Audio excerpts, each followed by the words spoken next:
Bonjour à toutes et à tous, bienvenue à ce direct live de l'orientation.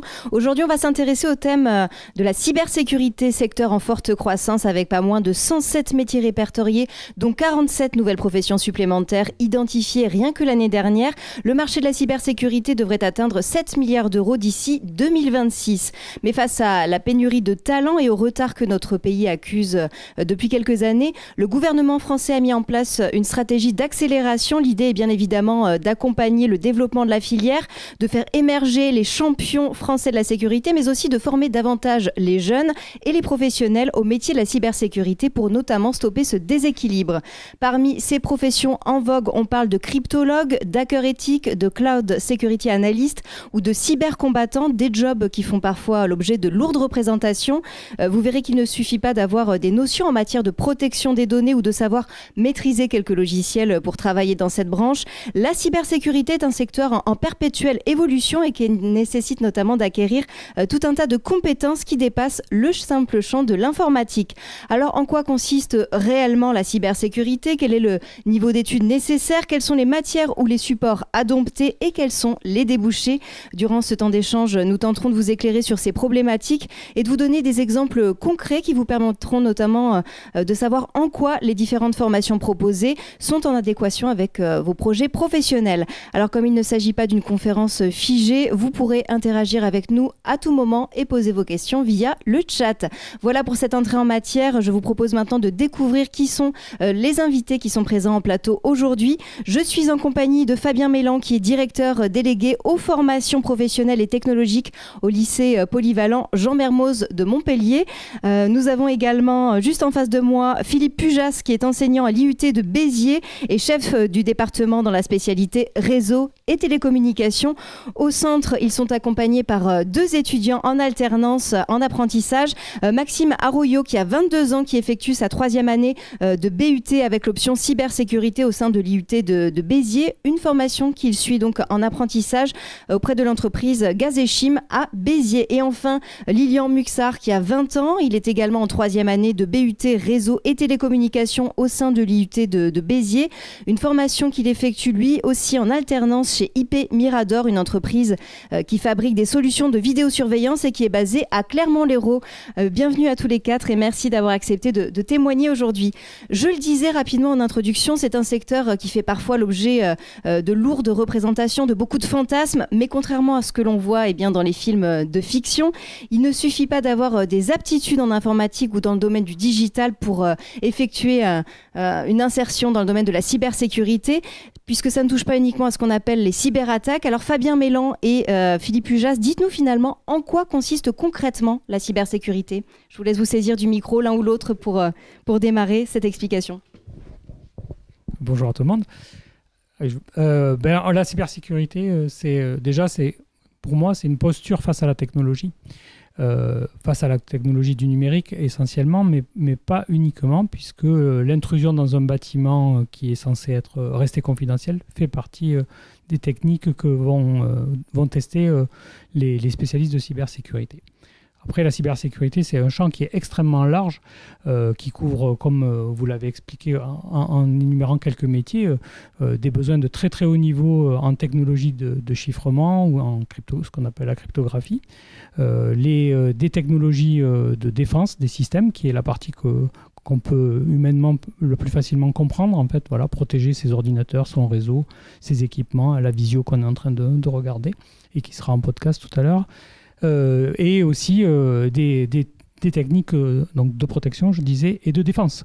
Parce que quand on est attaqué, il va falloir se défendre, notamment parce que réglementairement, la défense va être nécessaire, ne serait-ce que pour pouvoir porter plainte contre les pirates et identifier les données qui auraient été éventuellement exfiltrées, piratées.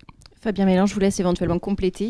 Alors, compléter, non, parce que je pense que l'essentiel a été dit. Par contre, j'aimerais juste insister, puisque l'objet, c'est aussi de parler des formations que nous chapeautons tous les deux. Et juste pour insister sur le fait que la cybersécurité, en fait, n'est pas du piratage ou du hacking, tel que certains élèves peuvent le penser, quand ils vont postuler, notamment sur le BTS Ciel, cybersécurité informatique.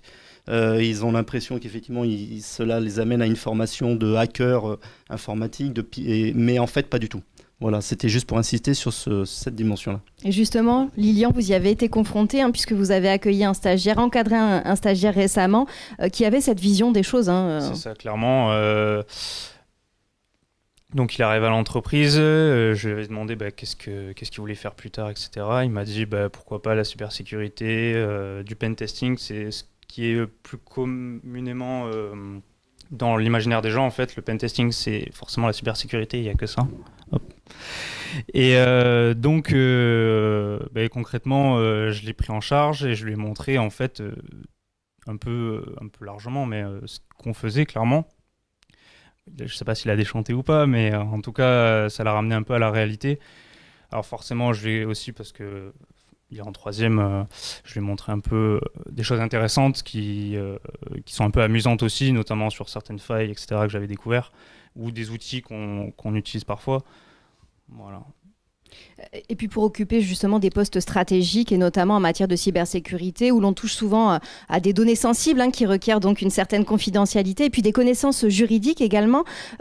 Pour éviter d'être contrevenant à la loi, on a besoin d'être formé au maximum. On recrute généralement des personnes à un niveau Bac+5, donc c'est important de le préciser que c'est pas à partir justement de vos formations initiales qu'on pourra exercer dans ces secteurs. Précisez-le peut-être sur ce point-là. Oui, aujourd'hui, cybersécurité, c'est un mot très à la mode. On va le retrouver un peu partout. Donc la sécurité informatique, moi je préfère dire la sécurité informatique, on la trouve partout. La cybersécurité, on la trouve chez les experts. Et les experts, vu la complexité, la masse de connaissances à avoir et la masse de compétences à acquérir, la cybersécurité, c'est l'affaire d'ingénieurs, même pas débutants, d'ingénieurs avec de l'expérience. Néanmoins, faire de la sécurité informatique, on y est tous confrontés. Je pense que parmi les jeunes qui nous écoutent ou leurs profs, vous êtes confrontés à la problématique d'avoir des mots de passe correctement sécurisés. Mais ça, c'est le début. C'est un début de cybersécurité, mais on va pas former à ces aspects-là. On va former à des aspects un peu plus pointus. Et ça va nécessiter donc d'aller en école d'ingénieur pour continuer ou dans des masters spécialisés. On le disait en introduction, à peu près une centaine de métiers divers et variés. On nous demande justement quelles sont les branches de la sécurité vers lesquelles il y a le plus de débouchés. Est-ce que vous avez des conseils ou des orientations sur cette question qui nous a été posée via le chat? À mon avis, c'est impossible de savoir parce qu'aujourd'hui, sur le marché de l'emploi, il n'y a nettement pas suffisamment de spécialistes. Ni même de personnes qui sont formées au niveau Bac+2, Bac+3 aux problématiques de sécurité. Et donc, c'est impossible de savoir quels sont les métiers. Aujourd'hui, tous les métiers techniques en pointe dans le domaine de l'informatique sont en déficit de personnes. En fait, les entreprises recrutent partout. Et on le voit, les salaires explosent. Et à l'issue d'un BTS, puisque c'est également la question que l'on nous pose, quelles sont les possibilités que l'on peut avoir après le BTS en cybersécurité? Même si vous le précisiez, la cybersécurité, c'est que 2% finalement de la formation proposée. Oui, ça représente un tout petit pourcentage de la formation, puisqu'en fait, comme disait le collègue, c'est vraiment intégré dans tout le processus d'apprentissage. Et ça va bien au-delà de simplement de faire du code informatique et de connaître les processus qu'utilisent les pirates pour des tentatives de piratage. C'est les comprendre, effectivement, c'est intégrer dans son travail, dans son activité, ces notions de sécurité pour protéger des systèmes existants qui peuvent être des réseaux informatiques, mais aussi beaucoup des systèmes connectés lambda, qu'on va trouver un système d'alarme aujourd'hui dans une maison, un système domotique est protégé.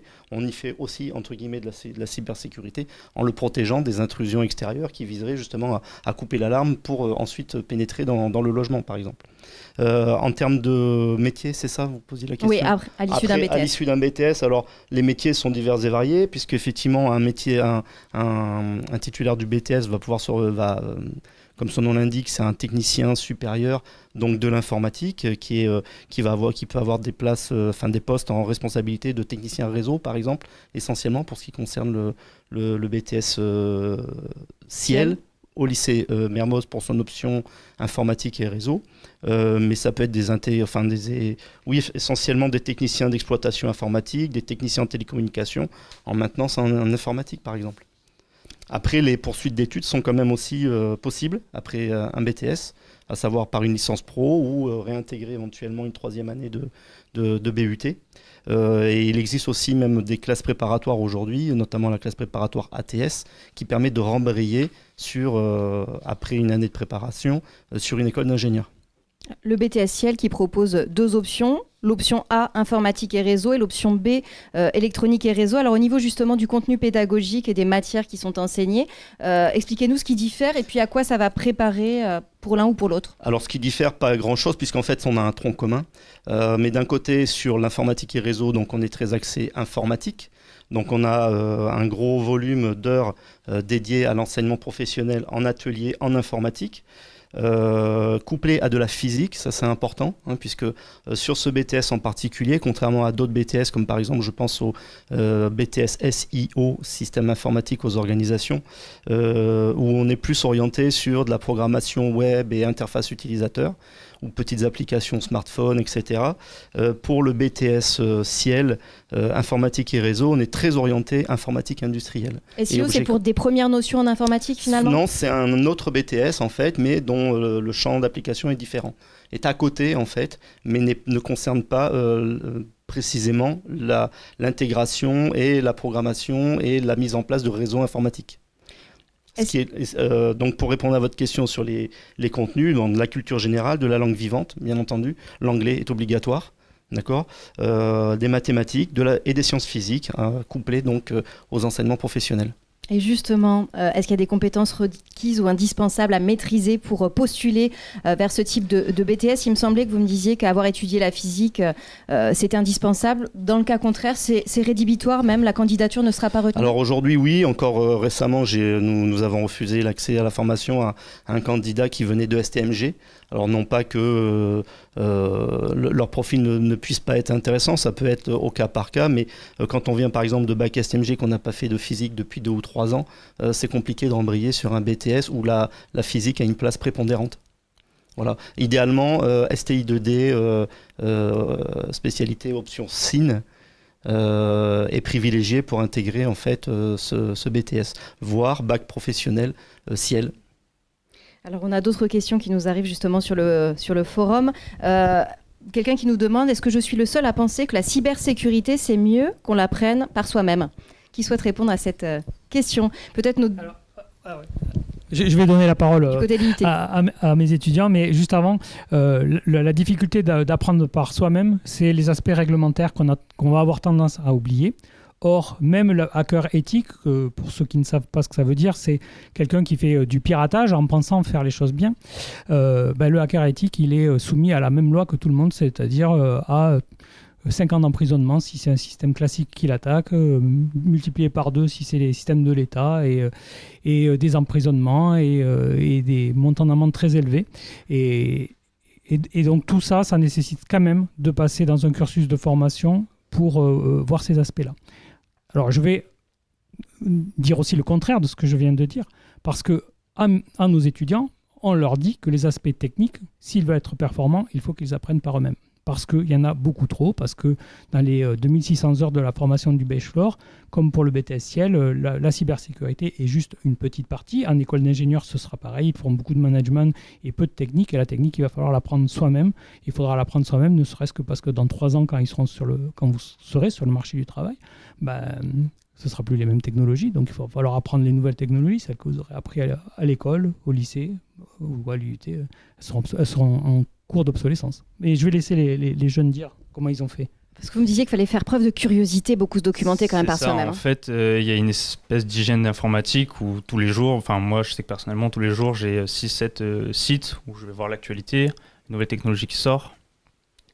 Et comme a dit M. Pujas,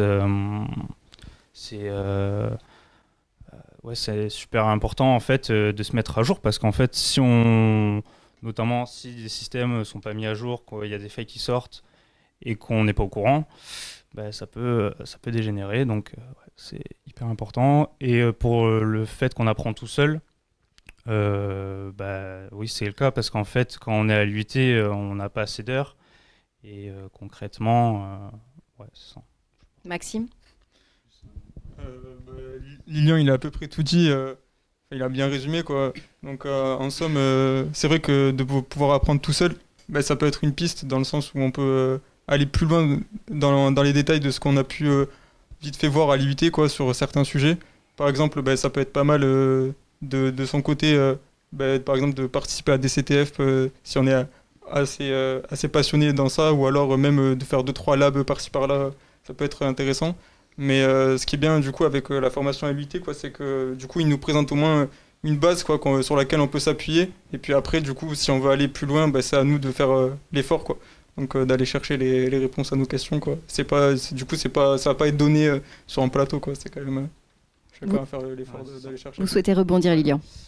Moi, c'était notamment sur l'aspect juridique. Et effectivement, en fait, quand on arrive dans cette formation, on se dit pas que derrière, il y a tout un aspect juridique où il peut y avoir des sanctions. Et en fait, quand on travaille là-dedans, on est toujours sur une ligne. Il faut connaître les réglementations pour pas être, on va dire, hors la loi, quoi, concrètement.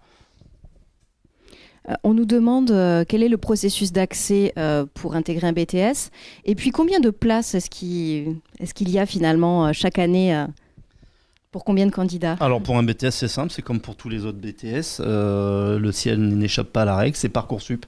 Candidature Parcoursup, au lycée Mermoz, mais dans les autres BTS en général, c'est la même chose. Mais pour Mermoz spécifiquement, c'est 24 élèves. Donc candidature Parcoursup, voilà, les dossiers sont étudiés par les équipes. Et alors avec une particularité sur l'académie en particulier, c'est que les places sont, on va dire, réservées aux titulaires d'un bac technologique et ou d'un bac professionnel. Il n'y a que très très peu de places pour les bacheliers généraux. Voilà, chez nous, ça représente 1 à 2 élèves maximum par an qui accèdent à la formation. Avec un entretien oral, avec une lettre de motivation, quelle est Alors sur Parcoursup, la candidature, la procédure est la même pour tout le monde. C'est effectivement donc les résultats qui sont observés, le comportement, la lettre de motivation. Et éventuellement, effectivement, il peut y avoir une phase d'entretien, que ce soit en présentiel ou au téléphone, avec les enseignants parfois.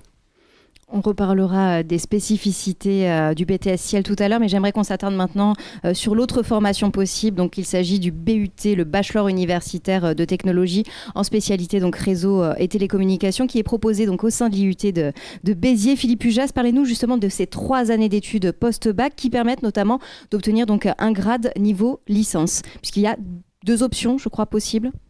Donc voilà, déjà, donc, comme pour le BTS, ce sont des diplômes d'envergure nationale, c'est-à-dire qu'on va les retrouver pour le BUT Réseau et Télécom dans 27 autres IUT partout en France et Outre-mer. Sur le BUT Réseau et Télécommunications, on a effectivement 3 années d'études qui délivrent le grade de licence à l'issue de la 3e année. Si les 2 premières années ont été validées, on peut aussi sortir avec un diplôme intermédiaire, ce qui peut intéresser certains étudiants qui veulent poursuivre leurs études ailleurs après simplement 2 premières années, ce qui, à ce jour, n'est jamais arrivé ou peut-être va arriver là en ce moment une fois. On ne sait pas trop. Donc, en général, les étudiants veulent rester 3 ans, ce qui est logique, légitime. Notre diplôme, il est à large spectre dans son contenu. C'est un diplôme qui est scientifique, donc par rapport à notre vivier de recrutement sur le bac, la moitié des places, en l'occurrence, je vais compléter sur les places, vous n'avez pas posé la question. 800 places, je crois, chez vous. Voilà, 800 candidatures plutôt. 800 candidatures, mais donc on a 52 places ouvertes sur Parcoursup. Nous, c'est Parcoursup aussi, le recrutement. Pour tous les post-bac, c'est Parcoursup. Donc 26 places pour les bacheliers technologiques, 26 places pour les bacheliers généraux. Et à peu près, voilà, un peu moins d'1 millier de demandes. Mais au final, la moitié des candidats, on va leur proposer une place à la moitié des candidats. Donc, vous avez quand même beaucoup de chances de pouvoir venir chez nous parce que vous avez beaucoup de chances de pouvoir candidater à d'autres bachelors réseau et télécom. Quels sont vos critères à vous d'acceptation justement? Est-ce que comme pour le BTS, il est préférable d'avoir pris une option scientifique ou est-ce que c'est obligatoire? Oui, en fait c'est obligatoire. Après le obligatoire, il y a une petite astérisque qui veut dire que quand on a un dossier exceptionnel, particulier, avec un profil spécifique, on examine manuellement tous les dossiers. Donc le traitement informatique chez nous, il sert à sortir des rangs, mais les dossiers sont lus par un jury tous les dossiers sont lus par 2 enseignants.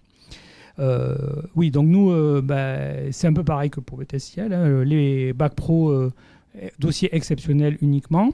Moitié les bacs scientifiques, bacs généraux scientifiques, oui, spécialité maths, spécialité physique, spécialité informatique, ça devient compliqué de réussir avec humanité ou avec sciences politiques. Néanmoins, sur dossier exceptionnel, ça veut dire que l'étudiant montre vraiment qu'il a compris où il mettait les pieds, en fait. Hein, c'est ça qu'il faut comprendre, d'où la lettre de motivation. Bac STI 2D, option système informatique pour les bacheliers technologiques.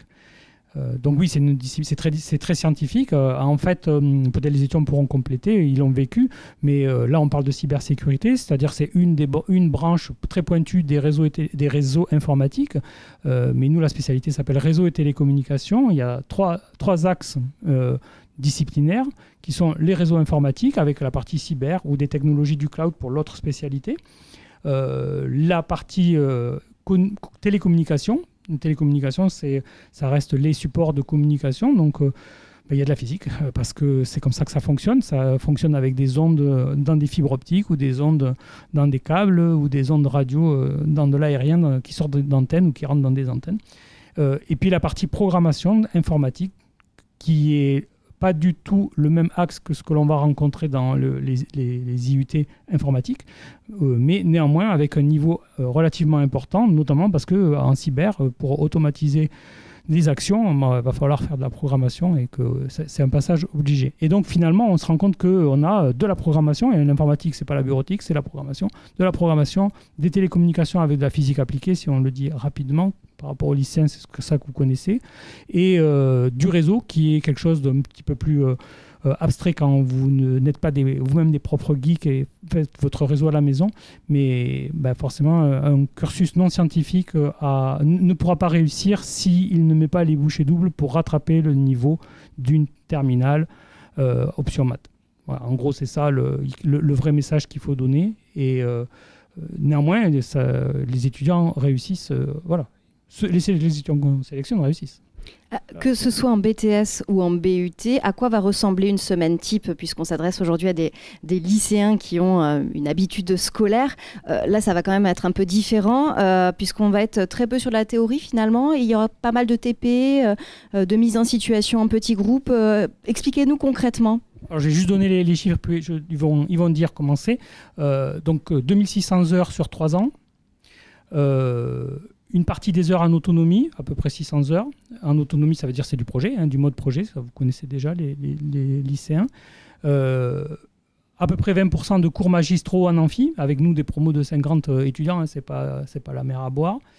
40% de travaux dirigés, donc en fait c'est des exercices en groupe de 25 avec un prof. Et 40% du reste, c'est du travaux pratique en groupe de 13 avec un enseignant, du matériel, donc beaucoup. En fait, les IUT, c'est une formation par la technologie. Donc en fait, contrairement aux classes préparatoires où on fait de la théorie et puis on verra plus tard ou pas la pratique, nous on fait de la pratique et ça aide à comprendre et à poser les fondements théoriques. C'est pour cela que vous êtes nombreux à venir dans les IUT d'ailleurs. Mais je vais leur laisser dire la journée type, la semaine type à 35 heures à peu près. 35 heures. Alors, ça dépend. Quand on est en première année, on va avoir beaucoup plus de théorie forcément parce qu'il faut que tout le monde ait à peu près le même niveau. On essaye d'homogénéiser le niveau. Et c'est ça, on est à peu près sur 50-50 en termes de théorie et de pratique. Et ce qui est bien en fait, c'est que donc on apprend le cours, juste après on a le TP et on comprend pourquoi le prof nous a dit ça et pourquoi on apprend. Et finalement, c'est pas abstrait, quoi. Donc ça, c'est pas mal, ouais. Votre ressenti, vous, Maxime ? Pareil que Lilian, du coup, ce qui fait que des fois on a certaines difficultés à comprendre une petite notion ou l'intérêt du cours en lui-même, quoi, parce que pareil c'est super abstrait, on n'arrive pas à poser son cerveau et à se dire mais ça sert à quoi concrètement ce que je viens de voir là, quoi. Et moi c'était plus mon cas pour toute la partie télécom, parce que la partie télécom c'était pas un truc qui m'encourageait énormément au tout début, quoi. Donc c'est vrai que c'était plutôt pas mal de pouvoir avoir cette partie-là, quoi, du TP juste après, et puis même du coup comme vous le disiez juste avant, mais on a aussi des mises en situation professionnelle là, qui démarrent du coup dès la première année, du coup ça s'appelle des SAE. Et en fait là c'est là où on va être vraiment testé sur ce qu'on a appris du cours et des TP. Donc là où on va être directement dans soit une situation qui va ressembler un peu à ce qu'on a vu, soit quelque chose de totalement différent, mais qui s'appuie quand même sur du coup la ressource en question, quoi. Donc c'est plutôt pas mal aussi. C'est ça, en fait, les SAE, on est mis dans une situation professionnelle, donc c'est-à-dire qu'on va inventer comme si nos professeurs étaient une entreprise, et ils vont nous charger de faire tel ou tel travail, et à la fin, on va avoir des oraux, des comptes rendus, comme si on s'adressait à une entreprise. Voilà. Pour le BTS, quel est justement le rythme et le volume horaire? Est-ce que vous pourriez nous donner des indications? Tout à fait. Alors, pour le BTS, on est sur un volume horaire de 1800 heures de formation sur les 2 années. La semaine type, elle est assez classique pour ce que connaissent déjà les lycéens, puisque on est sur un rythme lycée, donc c'est 30 heures de cours sur la semaine, donc j'en ai déjà parlé un petit peu tout à l'heure, qui se déclinent comme suit, à savoir 3 heures de culture générale et expression, qui est l'équivalent du français, en fait, de la discipline français. 2 heures de langue vivante étrangère, donc anglais obligatoire, 2 heures de mathématiques, et ensuite et 3 heures d'accompagnement personnalisé. Et ensuite viennent à s'ajouter à cela donc 20 heures d'enseignement professionnel. Et alors ce qui est intéressant de voir, c'est que la physique appliquée est inscrite dans le champ de l'enseignement professionnel. À cela s'ajoutent 12 heures d'enseignement pur professionnel ou encore sciences et techniques industrielles.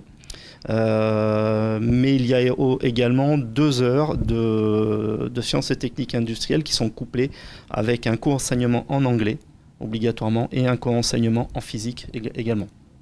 Voilà. Alors que, juste pour rebondir sur ce que disait le collègue par rapport aux modalités d'enseignement, nous ils sont, comme je le disais tout à l'heure, maximum 24, mais très régulièrement ils sont très souvent en groupe à l'atelier, c'est-à-dire que c'est même très souvent par groupe de 12 en fait que ça fonctionne, c'est-à-dire c'est encore plus réduit que ce qui se fait à l'IUT.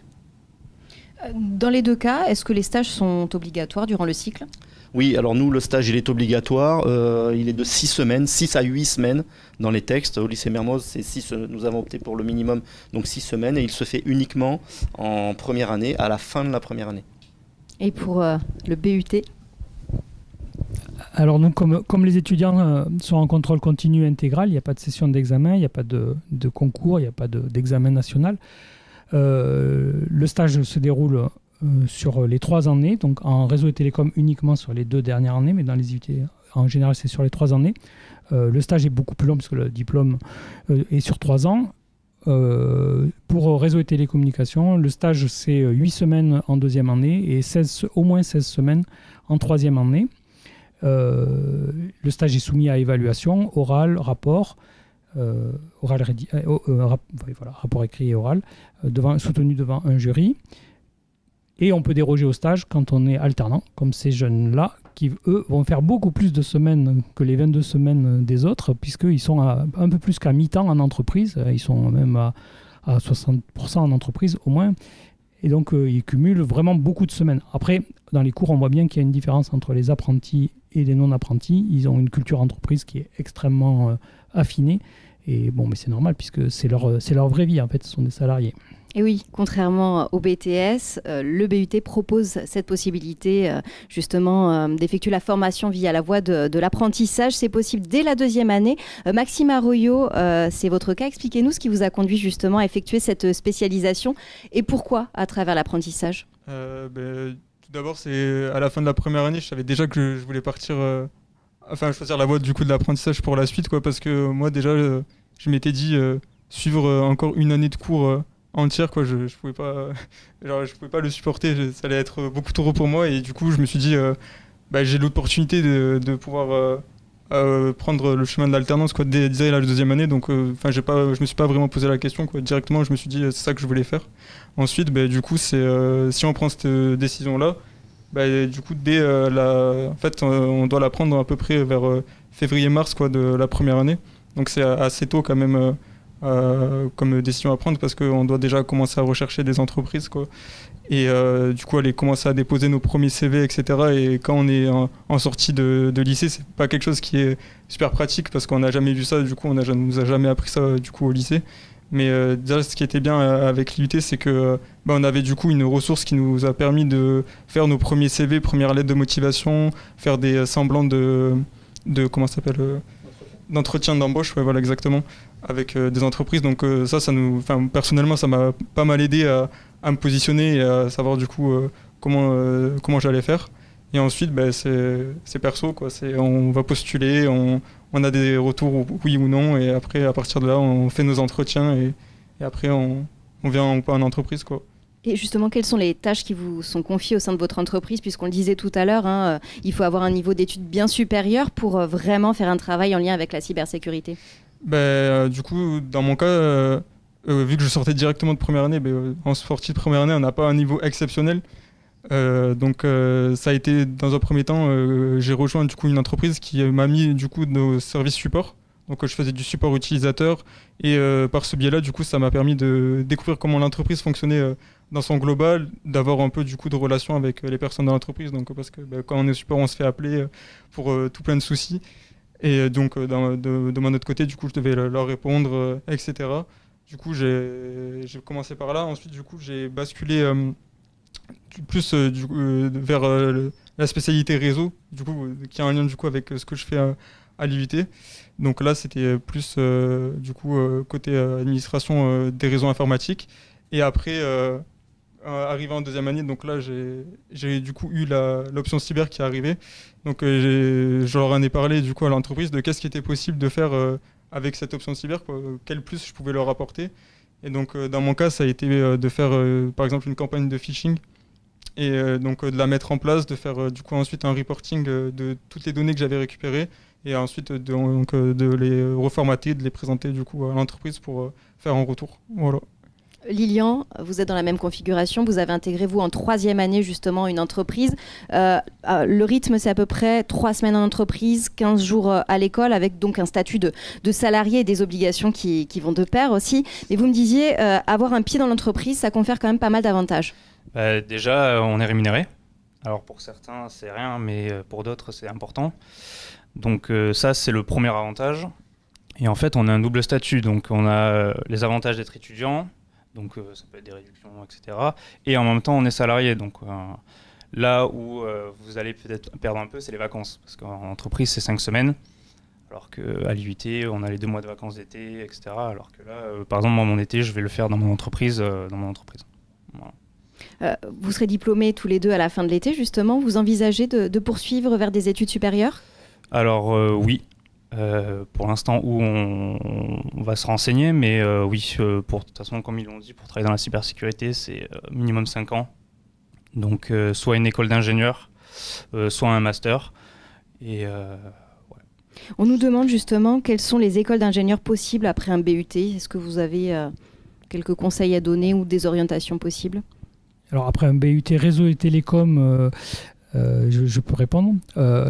En fait, aujourd'hui, la plupart des écoles d'ingénieurs offrent des places pour les étudiants d'IUT, souvent s'ils sont apprentis, donc souvent des places en apprentissage. Si je recentre sur le propos, le recul qu'on a est relativement faible puisqu'on a une seule promo qui a été diplômée cet été, mais tous nos étudiants diplômés sont en école d'ingénieur, sauf un qui est en master. Donc voilà, ça permet de positionner par rapport à ça. Dans quelles écoles ? Eh bien, de nombreux étudiants sont dans des écoles de l'Institut Mines Télécom, soit en Bretagne, à Brest, soit à Évry, en région parisienne, soit à Alès, à l'école qui s'appelle l'école des mines d'Alès, que localement on connaît bien. Donc ça, c'est des écoles prestigieuses, hein, ça fait partie des grandes écoles qu'on intègre sur le concours classique de classe prépa. Et puis ensuite, il y a un certain nombre d'écoles mises en place dans les universités. En général, elles font partie de ce qu'on appelle le réseau Polytech.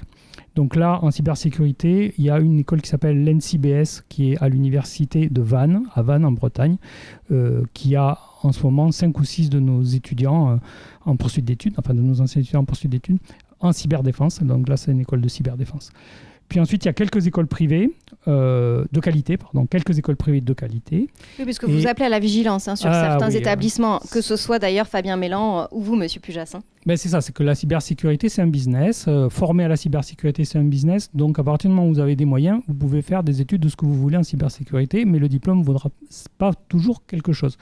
Donc là, nous, on alerte bien nos étudiants. On ne va pas le faire ici parce que c'est trop tôt, et puis ça serait mal pour les écoles en question, mais elles se reconnaîtront. Mais en fait, voilà, il y a des écoles d'ingénieurs qui sont certifiées par la commission du titre d'ingénieur, et ça nécessite un certain nombre d'heures de cours, un certain nombre d'activités parapédagogiques, notamment financer les clubs des étudiants et tout ça, qu'il y ait des profs, parce que dans un certain nombre d'écoles privées de mauvaise qualité, il n'y a pas d'enseignants. Donc voilà, nos étudiants sont sont tous dans des écoles qui sont labellisées, mais certaines privées et d'autres publiques, en grosso modo moitié-moitié, peut-être on peut dire ça, moitié-moitié. Et puis on a le droit à l'erreur en cours de formation. Maxime était passé par la fac initialement avant d'intégrer l'IUT. Ça ne lui convenait pas. Sur ce point justement, Philippe Pujas, vous me disiez que vous aviez des étudiants qui bifurquaient vers le BTS en cours de formation et qu'il ne fallait pas hésiter à se réorienter. Oui, c'est ce qu'on dit à nos étudiants. C'est valable pour toutes les études que vous ferez. Si ça ne vous plaît pas, il faut vite vous rapprocher de vos profs pour savoir comment aller faire quelque chose qui vous plaise, parce qu'on ne va pas faire un métier qui ne plaît pas et des études qui ne plaisent pas. C'est l'échec assuré. Donc effectivement, tout au long en première année chez nous, tout au long de la première année du premier trimestre, on a des étudiants qui se rendent compte que ils croyaient qu'ils allaient faire des réseaux sociaux. Alors non, c'est des réseaux informatiques, c'est du paramétrage de système, c'est pas du tout ça. Bon, pourtant, il y a beaucoup d'informations qui vous est données, mais certains se trompent. Et puis, certains trouvent que c'est trop difficile, parce qu'on n'en a pas trop parlé, mais effectivement, il y a une exigence, en BTS pareil, il y a une exigence, c'est que là, il va falloir réussir. Et si vous n'avez pas 10, ça va être compliqué pour valider votre année. Et si vous ne travaillez pas un petit peu le soir, ça va être compliqué pour valider. Alors bien sûr, on n'est pas en prépa. Ils sont pas morts, là, ils ont l'air bien en vie. Mais en fait, voilà, vous rentrez dans le... voilà, c'est fini le lycée, vous passez dans le sup. Il y a un travail personnel qui est attendu de votre part, en plus de l'écoute et de la participation aux enseignements en présence de l'enseignant. Vous me disiez que les profs étaient également plutôt accessibles, peut-être contrairement à la fac ou à l'université. Donc on reste dans un cocon quand même, que ce soit en BTS ou en IUT malgré tout. Nous, à Béziers, on a une équipe pédagogique d'une dizaine d'enseignants et d'enseignants-chercheurs qui sont tous corps et âme dévoués aux étudiants. De toute façon, notre reconnaissance, c'est leur réussite. Donc c'est assez familial. Ça ne veut pas dire que tous les profs sont sympas. Je pense qu'il y en a qui sont des pots de vache et il y en a qui sont nuls, mais voilà, chacun se reconnaîtra ou pas. Non, dans notre équipe, il y a une très très bonne ambiance et les étudiants sont, enfin en tout cas, moi je trouve que les étudiants sont tirés vers le haut avec des exercices qui sont difficiles, parfois à la limite de la faisabilité. Et ça met cette ambiance, enfin on voit qu'ils s'entendent bien les deux là. Bon, on les a pas choisis parce qu'ils s'entendaient bien, je les ai choisis parce qu'ils étaient en cybersécurité et apprentis. Oui. Voilà. Donc, oui. Des enseignants qui sont professionnels, vraiment qui sont d'un très haut niveau technique, ce qui est nécessaire pour enseigner les différentes matières qu'il y a, et à l'IUT, une obligation que des professionnels interviennent. Et donc là, on a des ingénieurs en cybersécurité qui viennent faire de l'enseignement, faire de l'accompagnement sur des mises en situation professionnelles. Et là, on a les grands groupes de la région Occitanie qui participent. Au niveau des matières, on nous demande combien d'heures de maths sont enseignées en BUT, qui souhaite justement donner ces précisions. Est-ce que c'est important ? Oui, deux ou trois deux par semaine en moyenne sur les 3 ans, pas plus. Mais en fait, c'est trompeur parce que les lycéens, vous connaissez bien les maths ou la physique, et nous, il y a les télécoms qui se rajoutent, dans lesquels il y a des notions mathématiques, et le prof de télécom, il est bien obligé de faire l'enseignement des notions. Donc, en fait, des disciplines scientifiques, il faut dire, c'est un tiers. C'est un tiers. Quelles sont ces nouvelles matières ? Est-ce que vous pourriez donner des illustrations, justement, Lilian ou Maxime ?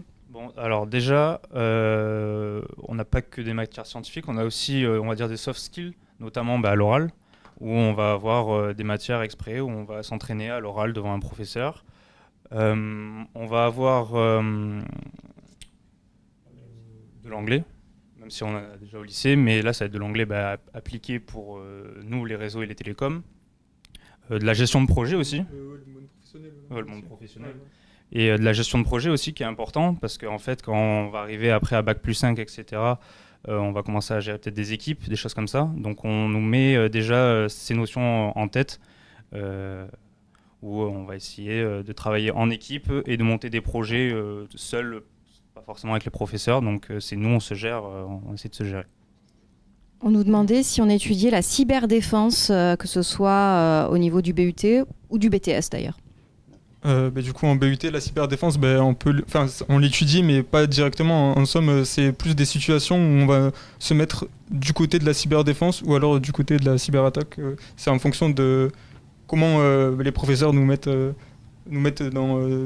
tournent les TP ou alors tournent les SAE qui vont nous être proposés, quoi. Mais la cyberdéfense, on peut y être confronté. Là, dernièrement, par exemple, on en a eu fait du coup. Là, au mois de décembre, là où on était du coup dans une SAE où on devait monter toute une infrastructure réseau, mettre en place différents systèmes pour remonter les attaques qu'on allait faire nous-mêmes du coup sur notre réseau. Donc là, on avait les deux chapeaux, on faisait et de la défense et de l'attaque, mais ça tout du coup dans la même SAE. Voilà, même situation. Pour compléter, oui, en fait, en BTS, c'est exactement la même chose. Les élèves sont placés dans des situations où tantôt ils vont attaquer leur propre système, mais en même temps, ils vont mettre en place des mesures de défense en fait, contre ces attaques. Je voulais juste réagir à un certain nombre de choses qui ont été évoquées. Pour revenir sur les écoles privées, effectivement, moi aussi, j'alerte sur la difficulté qu'on rencontre parfois d'étudiants qui arrivent après coup ou qui nous sollicitent un peu tardivement, qui ont été, on va dire, appâtés par des programmes de formation d'écoles privées vantant l'apprentissage, le zéro frais, etc. Et qui sont parfois des formations de piètre qualité, puisqu'en fait, ces écoles, pas toutes évidemment, mais un certain nombre en tout cas, s'appuient exclusivement sur les entreprises et la partie en entreprise de la partie alternance en fait, pour dispenser les enseignements professionnels. Et effectivement, comme le disait le collègue, ces écoles parfois n'ont absolument pas d'enseignants des domaines scientifiques et professionnels qui seraient nécessaires pour la formation. Donc il s'appuie exclusivement sur l'entreprise, ce qui fait que de fait, l'entreprise parfois n'est pas en mesure de voir, on va dire, la totalité du champ du référentiel de formation, et ça provoque nécessairement des manques dans la formation et donc des problématiques de qualité de formation. Les projets, c'est pareil, les étudiants de BTS travaillent aussi en mode projet, je vais le dire comme ça, puisque en deuxième année, là, à partir du mois de janvier, ils attaquent réellement les projets, qui sont des projets donc issus de l'entreprise, sur lesquels ils vont travailler jusqu'au restant de l'année, en fait, jusqu'à la fin de l'année scolaire restante, et ils vont avoir effectivement une soutenance aussi de projets à réaliser devant un jury d'examen à l'oral. Ensuite, je voulais parler le collègue a vendu l'IUT avec leur équipe sympathique. Les nôtres aussi sont très sympathiques. Excuse-moi, non, il n'y a pas de sous, aucun du tout. Non, c'était juste pour dire qu'il y a quand même une petite distinction, enfin moi j'en fais une petite, entre le lycée, le BTS et l'IUT, puisque c'est aussi le retour qu'on a de quelques étudiants quand ils viennent de chez vous, justement, à savoir que même si c'est pas l'université, comme tu disais tout à l'heure, il y a des cours magistraux jusqu'à 50 élèves, ce qui n'est pas jamais le cas en fait chez nous. En fait, ils sont toujours en mode lycée, c'est-à-dire qu'ils restent dans le lycée, ils ont un mode de fonctionnement en BTS qui est exactement celui qu'ils ont déjà en lycée. Ils ont en général 5-6 profs chaque année, et comme je le disais, donc ça fait 6 profs pour 24 élèves. Voilà, donc, et c'est vrai que la prise en charge est assez familiale, et on a aussi des professeurs très investis, que ce soit sur ce BTS ou d'autres, des professeurs très investis qui sont au plus proche en fait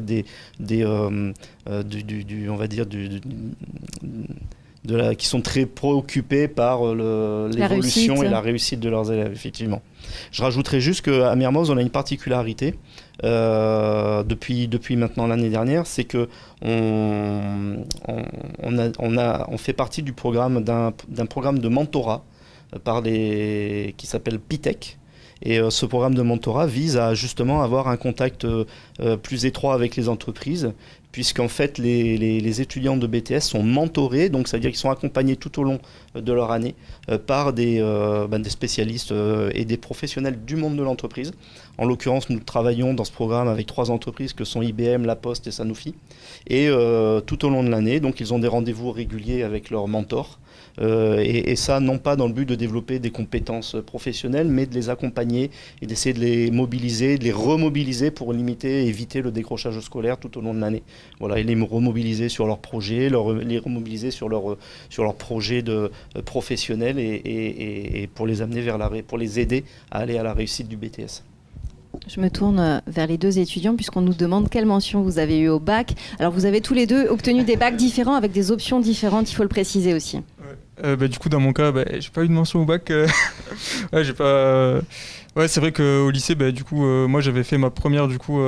Là où il y avait eu la première année Covid, quoi, du coup en 2020, et c'est vrai que cette période-là c'était compliqué, quoi, et du coup j'ai enchaîné du coup avec ma terminale où là pareil j'avais une semaine sur deux en cours et c'était vraiment pas du tout optimal, quoi, et même ça m'a fait du coup personnellement j'ai complètement décroché des cours, ce qui a fait que au final j'ai réussi à avoir mon bac, mais au final c'est un peu truc que j'ai l'impression que j'ai raté un peu parce que au final ça reflète pas du tout le niveau que je me faisais de moi-même et au final que j'ai je pense actuellement, quoi, mais ton classement dans la promo là en ce moment? Ah là oui, c'est important de le dire. Ouais, actuellement, mais du coup je suis 5e de la promo, mais c'est Et les années précédentes? Et les années précédentes, je crois l'année dernière je crois que je devais être 2e et là en première année par contre là j'étais plus dans le top 15, mais voilà, quoi, pour dire que il y a toujours de l'amélioration, quoi, il y a pas de souci, mais voilà. Et vous, Lilian? Alors, donc moi j'ai fait lycée général avec option informatique pour la première année et mathématiques et géopolitique. Donc mathématiques et géopolitique, je les avais gardées pour la terminale. Et j'ai eu un bac mention bien avec 14 de moyenne normale. Et oui, en fait, clairement, si vous rentrez dans l'IUT, il y aura forcément du boulot à la maison. Mais par rapport à la fac, je dirais, en fait, on est tellement en cours que finalement, quand on rentre chez nous, on a 1 à 2 heures de travail par jour. Et ensuite, la connaissance, on arrive à l'avoir, quoi. Alors que quand on a la fac, on va avoir beaucoup plus de boulot à la maison. Et là, on peut potentiellement aussi décrocher. Je sais que j'ai pas mal de collègues qui ont fait toutes sortes de fac de lettres, etc. Et en fait, ils sont beaucoup moins encadrés par leurs professeurs. Ils sont 300 dans un amphithéâtre. Et clairement, des fois, ça ne suit pas. Et ils vont refaire 1 année, 2 années. Donc ça, c'est vraiment l'avantage de l'IUT. Et au niveau, moi, du classement, je sais pas, cette année, je dois être 12e, 13e. Et les années précédentes, 8 ou 9 dans le top 10, quoi. Moi, je peux apporter... Je vais apporter juste par rapport aux mentions de bac. J'ai regardé les stats avant pour préparer cet entretien. Et la plupart de nos étudiants ont pas de mention ou une mention assez bien. La plupart, ça veut dire 70-75%. Voilà, c'est pour donner une idée. Donc, Lilian, il fait partie des cas rares d'étudiants qui ont une mention bien. Oui, il y en a quelques-uns, bien sûr. Mais clairement, les étudiants qui ont des mentions bien et des mentions très bien, ils ne sont pas dans les IUT. Oui, puis au-delà de ça, comme le processus de sélection se fait à un moment de Parcoursup, on ne connaît pas les résultats des élèves, donc au bac. Donc la question de la mention en fait se pose pas vraiment. Donc on peut les rassurer pour ceux qui nous demandent. Nous, ce qui va être important, ce qui va être prioritaire chez nous, pour ne rien vous cacher, ça va être les appréciations des enseignants. Bien sûr, les résultats scolaires sont pris en compte, mais les appréciations des enseignants en termes de comportement et d'assiduité. C'est essentiellement ça en fait qui est pris en compte. Bien sûr, le parcours, c'est important, s'il y a de la physique, si le jeune a fait de la physique ou pas.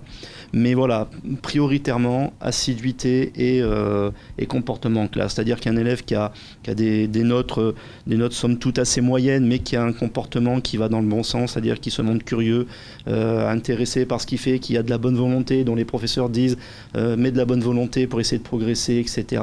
Eh bien, ma foi, il est valorisé par rapport à quelqu'un qui aurait une meilleure note, mais pour lequel il serait indiqué qu'il ne fait pas beaucoup d'efforts.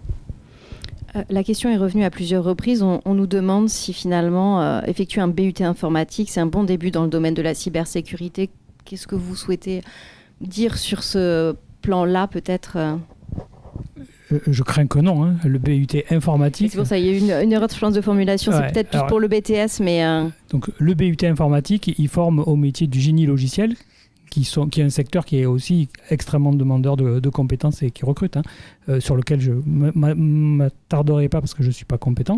Mais bien sûr, c'est évident que dedans, il y a des éléments de cybersécurité, comme il y en a dans toutes les formations d'IUT, même hors informatique, parce que la problématique de la confidentialité des données, de la confidentialité des échanges, du stockage, de l'archivage des données, c'est dans tous les métiers.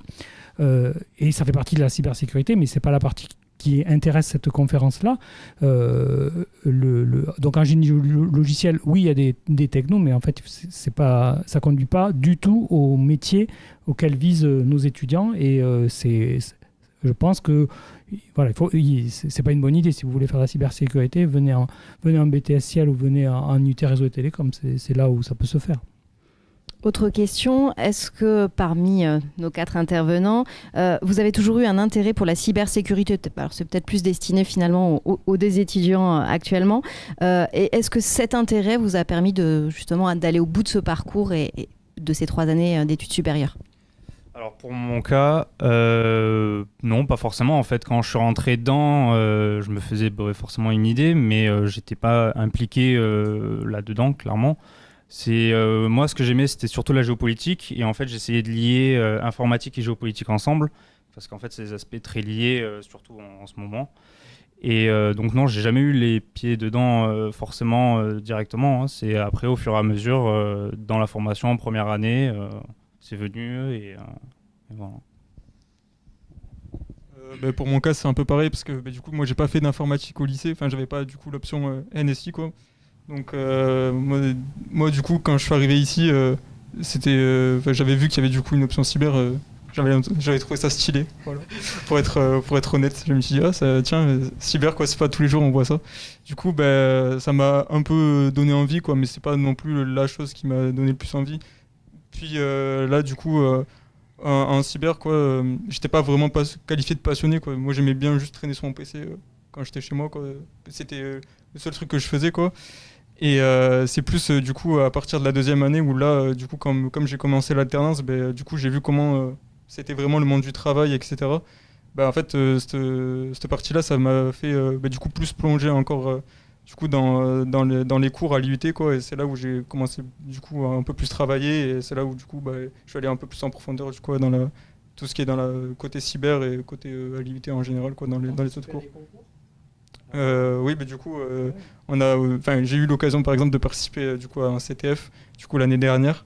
Donc là, c'est pareil, on fait des groupes d'étudiants. Et on se rassemble et ceux qui sont du coup qui veulent le faire, quoi, parce que on va pas prendre des gens qui ont pas envie, quoi. Et du coup là l'objectif du coup des CTF, c'était en fait on a un nombre de défis à faire, quoi. Et le but, c'est de récupérer le flag, quoi. C'est capture the flag. Donc le flag, ça prouve qu'on a réussi à arriver au bout du coup de l'exercice, quoi. Et donc l'objectif du coup, c'est d'en avoir le plus possible. Donc pour être dans les premiers. Et quand on était dans le top 20, quoi, on pouvait du coup aller en finale à Paris. Donc c'est un des groupes du coup de RT3 du coup de l'année dernière qui y sont allés. Et nous malheureusement on a fini 50e, quoi, le groupe dans lequel j'étais, mais c'était pas mal parce que du coup il y avait plus de 150 équipes, je crois, quelque chose comme ça. Donc pour une première fois, c'était pas mal. Oui, c'est vrai qu'il y a pas mal d'équipements aussi qui vous permettent justement cette autonomie. Vous avez plusieurs salles de réseau, il y a une trentaine d'ordinateurs, des salles avec des oscilloscopes, des appareils de mesure, et il y a même une Fab Lab justement pour mettre en place des mini-projets au sein de l'IUT. En fait, le Fab Lab, du coup, c'est un de nos professeurs qui le tient, quoi. Donc, l'objectif, c'est si on est motivé avec un petit projet, on va voir le professeur en question et on lui pitch ça. Et après, on peut venir, du coup, dans cette salle, faire nos petits projets et du coup, participer à la vie du Fab Lab, quoi, vu qu'il y a plusieurs personnes qui y sont. Et après, voilà, ça fait des collègues, ça peut devenir des amis. Et voilà. Et puis il y a une vraie vie sur ce campus au sein de l'IUT de Béziers, avec notamment des équipements sportifs. C'est assez atypique, peut-être que vous pouvez en parler justement, Philippe Pujas. Oui, je peux en parler parce que j'étais un peu à l'initiative de tout ça dans une autre vie. Et donc oui, l'IUT à Béziers, c'est un IUT à Béziers. Donc je sais très bien ce que chacun pense de venir faire des études à Béziers, mais venez à nos journées portes ouvertes. Et vous verrez comment est notre campus. Et effectivement, l'IUT a des équipements sportifs ludiques à disposition en continu des étudiants. D'ailleurs, les RT jouent beaucoup au baby-foot, aux intercours, mais aussi au volley, aussi au ping-pong ou à d'autres sports, puisqu'on a un terrain de pétanque, par exemple, ce qui est important dans notre région. Mais également un Fab Lab, comme vient de l'expliquer Maxime, un Fab Lab avec des découpeuses laser, des imprimantes, des fraiseuses, et puis du matériel électronique et du matériel divers et variés, de mécanique et de tout ce qu'on veut. Mais également des instruments de musique qui sont en libre service pour les étudiants qui ont envie de gratter un peu une guitare ou taper sur une batterie aux intercours ou en dehors des heures de cours. Voilà, tout ça, c'est en libre service. Et ça génère une vie de campus qui est forte. Je vais pas tout développer parce qu'il y a beaucoup d'autres éléments. On a des formations dans le domaine du multimédia, donc il y a toujours des vidéos en cours de tournage au sein du campus ou des campagnes d'affichage, de dessin, de posters, voilà, il y a toujours des choses. Il y a une vraie vie pour une petite ville universitaire comme Béziers qui peut sembler morte. En tout cas, quand on vient dans l'IUT, c'est pas mort, hein, mais ça, vous le confirmerez s'il faut. Il suffit de venir à la journée porte ouverte. Qui est le 8 février prochain. Le 8 février, toute la journée. Même chose, je crois, pour votre établissement au sein du lycée Jean Mermoz. Ça permet de rencontrer les équipes, de vraiment découvrir le bâtiment, qu'est-ce qu'on y fait, d'échanger peut-être avec des élèves ce type d'événement. Et tout à fait. Donc au lycée Mermoz, c'est le 8 février au matin. Et effectivement, c'est essentiel de rencontrer les collègues, de rencontrer éventuellement des élèves, mais surtout de voir les locaux, de voir le matériel. Nous aussi, on a du matériel pour la fabrication. Alors, c'est pas un Fab Lab, il n'est pas open, hein, mais il est intégré effectivement à l'atelier du BTS Ciel, mais surtout de rencontrer les équipes. Et puis, comme on a deux BTS sur l'informatique, le Ciel et le SIO, ça permet aussi dans la même matinée de voir les deux équipes, de voir les deux ateliers et de bien comprendre les différences qui existent entre ces deux BTS du secteur de l'informatique. Lilian, vous étiez monté jusqu'à Paris, justement, pour une journée porte ouverte, et c'est ce qui vous a donné ce déclic, hein, finalement. Donc c'est important de faire cette démarche. C'est ça, en fait. Donc moi, j'ai de la chance d'avoir des parents qui me suivent. Donc quand après le bac, je savais pas où est-ce que je voulais aller. J'avais postulé pour beaucoup de choses, du sport, la fac de maths, etc. Et en fait, j'avais vu qu'il y avait une formation donc, à l'école militaire de Saint-Cyr de cyber. Donc en fait, l'armée vous paye vos études et en échange, vous leur devez 5 ans, 6 ans et vous pouvez rentrer dans l'armée de terre ou dans les renseignements. Donc moi, c'était plutôt pour les renseignements que je m'étais intéressé et pour avoir le plus de chances en fait d'être pris, j'étais monté aux portes ouvertes à Paris. Et donc, on m'avait montré quelques notions, mais en fait, il y avait surtout une culture de l'engagement. C'est ce qu'ils recherchaient, en fait, une culture de l'engagement que peut-être moi, j'avais pas à ce moment-là parce que je voulais peut-être ma vie étudiante un peu tranquille, parce que Saint-Cyr, c'est quand même une grande école réputée. Donc, ouais, c'est important. Faites les portes ouvertes. Vous verrez, en fait, concrètement, qu'est-ce qu'il y a. Et en plus, ça vous permet de découvrir les professeurs et potentiellement de mettre ça après sur Parcoursup. Et déjà, si vous avez fait l'effort de venir, c'est que c'est bien. Je pense que pour vous, en tant que jury, c'est important. La cybersécurité semble être un domaine encore assez masculin. Alors justement, vous lancez un appel pour déconstruire ces idées reçues, puisque ce ne sont pas des métiers genrés. Non, les métiers de l'informatique ne sont pas des métiers genrés. Les métiers de la cyber, les métiers du réseau ne sont pas des métiers genrés. On n'a pourtant que 6% d'étudiantes, qu'une dizaine de pourcents qui candidatent. Donc, mesdemoiselles, mesdames, rejoignez-nous. Vous verrez que les métiers sont aussi faits pour vous. Les étudiantes qui sont dans nos promos s'en tirent très bien et font des belles carrières, en fait, des très belles carrières même, parce que dans un certain nombre d'entreprises, on essaye de valoriser les profils féminins et donc ça donne d'autres opportunités que les garçons n'ont pas forcément. Donc voilà, vous pouvez venir. Et pour les journées portes ouvertes, c'est impératif d'aller voir si ce que vous vend la plaquette correspond bien à ce qu'il y a dans la boîte, parce qu'il y a beaucoup de pipeaux dans un certain nombre de structures de formation privées. Donc venez, discutez surtout avec les jeunes, parce que comme ça, vous êtes sûr qu'ils ne vous racontent pas des carabistouilles. C'est important. C'est important. Et puis, comme disait Lilian, à valoriser dans les lettres de motivation, parce qu'elles sont lues. En tout cas, chez nous, elles sont lues. Et si on sait que vous êtes venu à la journée porte ouverte et que vous avez rencontré monsieur machin ou tel étudiant qui vous a parlé de telle ou telle chose, eh bien, ça crédibilise votre motivation à venir chez nous. Pour ceux que ça tenterait, mais qui auraient encore une petite hésitation, il y a une autre formule, c'est la session d'immersion. L'IUT et le BTS le proposent, vos deux établissements. Comment ça marche? Expliquez-nous. Comment peuvent candidater justement les jeunes qui nous regardent actuellement? Nous, classiquement, là, cette année, alors jusqu'à maintenant, on le faisait en direct avec les établissements et les familles ou les élèves qui nous le demandaient. Pour cette nouvelle année, on passe par la plateforme CapSup, c'est ça? Voilà, donc je crois que tout le monde est... Enfin, la procédure, elle est assez claire. Hein. Il suffit de s'inscrire sur la plateforme, de choisir... nous, on inscrit les différents créneaux. Et ensuite, il y a une convention qui est établie et qui est signée par l'établissement. Voilà, pour que le jeune puisse se déplacer et venir effectivement in situ. Alors, pour ces mini-stages, ce qui est important de préciser, c'est qu'on ne les met pas... le jeune ne va pas assister à un cours d'enseignement général, hein, exclusivement un cours d'enseignement professionnel pour mesurer ce qui se fait réellement dans la partie pro, la partie STI, la partie atelier. Voilà. Pareil pour nous, on essaie d'utiliser la plateforme que le rectorat met en place pour nous depuis cette année.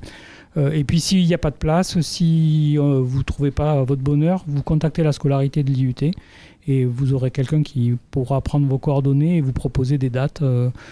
C'est un bon moyen d'être sûr de ne pas se tromper. Là aussi, encore mieux que la journée porte ouverte, parce que vous allez pouvoir côtoyer les étudiants qui sont en formation et pas ceux qui avaient décidé de venir à la journée porte ouverte présenter. Et ça, c'est un très très bon moyen. Donc nous, comme on sait que vous ne serez pas extrêmement nombreux, vraiment on fait à la demande. Nous arrivons quasiment au terme de cet échange. Si vous aviez chacun peut-être un conseil ou un message à délivrer, et puis peut-être spécifier quelles sont les qualités requises finalement pour pouvoir évoluer et réussir dans le domaine de la cybersécurité.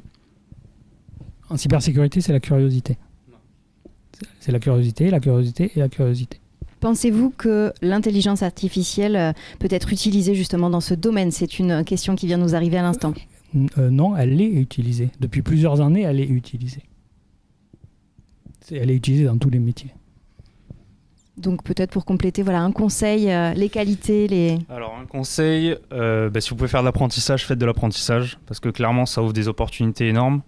Je vais prendre un exemple pour moi. Là, je suis monté à Paris 5 jours avec mon entreprise pour faire Expo Protection. Donc, c'est un salon avec que des professionnels. Donc là, c'est un vivier. On croise des gens exceptionnels, on va dire, entre guillemets, hein, des grands chefs d'entreprise, etc. Et donc, le fait déjà de voir un étudiant de 20 ans là-bas, déjà, ils se disent, bon, c'est quand même bien. Et vous prenez des contacts et pour la suite, c'est formidable. Et moi, j'ai la chance d'être dans une petite entreprise et qui m'ont fait confiance immédiatement pour que j'aille représenter quand même l'entreprise à Paris. Donc, si vous pouvez, faites de l'alternance. Du coup, pareil que Lilian, l'alternance, c'est toujours quelque chose à valoriser et à faire dès que vous en avez l'occasion.